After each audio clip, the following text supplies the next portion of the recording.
important in Prince of Persia. In the previous trilogy, if you were a very talented player, a hardcore player, if you will, you were able to pull off some incredible acrobatic sequences.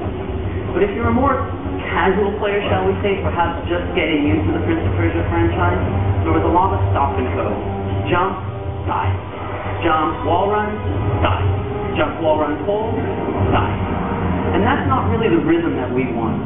We want all players, casual, hardcore, whatever, to have that sense of accomplishment that comes from just flowing through the world and hitting every single move just seamlessly, while at the same time making sure that those really advanced players have lots of opportunities to explore different pathways, maybe find some shortcuts, maybe string together a couple of moves that the casual players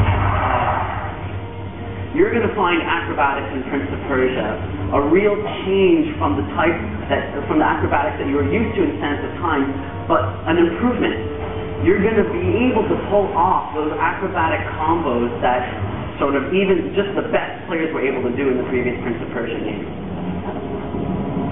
You saw one of the creatures here sort of reach out and try and drown the prince, try and kill him. And before the prince could die, Elika reached out, grabbed his hand, and pulled him back to a safe platform. We call this move the save me.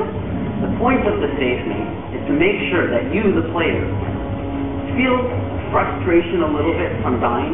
You know that you've just died, you tried to pull off an acrobatic move and you failed.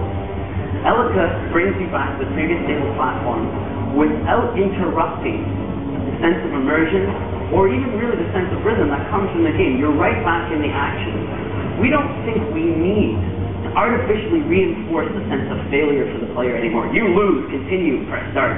I mean, I think gaming has evolved beyond that. And the Save Me system in Prince of Persia, we feel, is really a good representation of exactly that.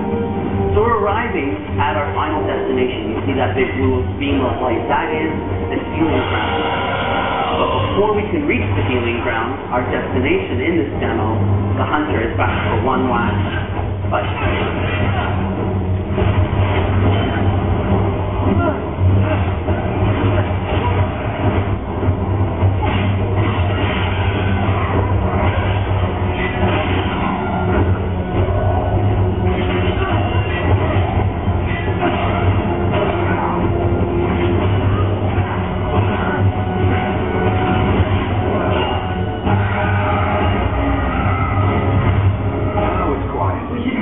Before he comes back.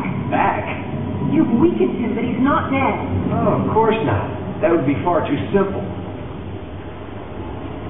So now Elika is going to use her magical power to drive the corruption out of this world.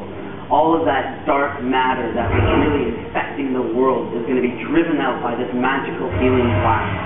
And the flowers and the light are going to return.